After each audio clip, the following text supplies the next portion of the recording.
In the highlands of southern Ethiopia, an ancient silence lingers among the grass.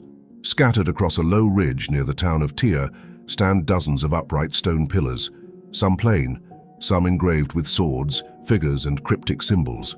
They rise like sentinels from the soil, watching over a landscape that has long since forgotten their purpose.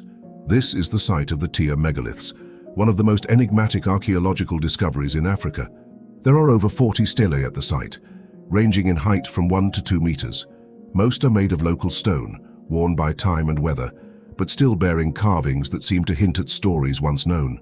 Many display stylized swords, broad blades with distinct pommels, while others show schematic human figures, perhaps warriors or spirits. Despite their stark visual simplicity, the symbols vary greatly from stone to stone, offering no clear pattern, no obvious narrative. The site was first documented in the 1930s and later excavated in the 1980s by French archaeologists, who discovered that the stones were grave markers. Beneath many of the stelae lay human remains, often placed in crouched positions, sometimes buried with pottery or beads.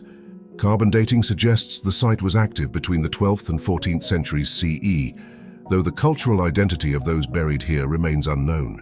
What makes Tiya especially mysterious is that it doesn't fit neatly into Ethiopia's known historical frameworks. It postdates the great Aksumite Empire, but predates the expansion of the Oromo people into the region. There is no written language associated with the site, and no oral tradition explaining who built it or why.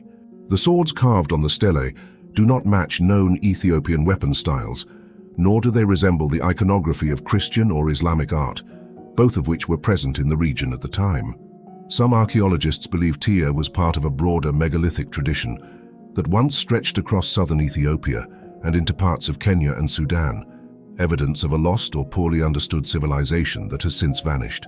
Other similar sites have been found, but none as dense or symbolically rich as Tiya.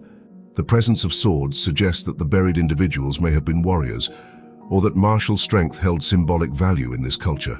Yet some of the stones depict what appear to be breasts, hinting at female figures, perhaps indicating gender-specific roles or social status.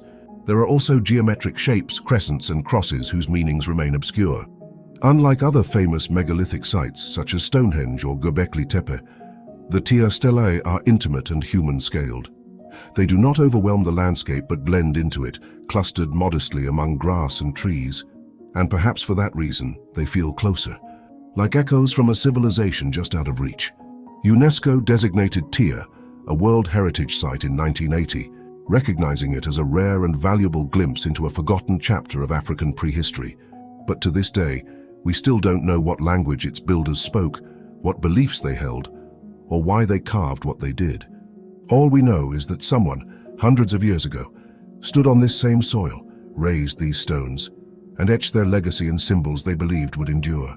And they did, but without their meaning,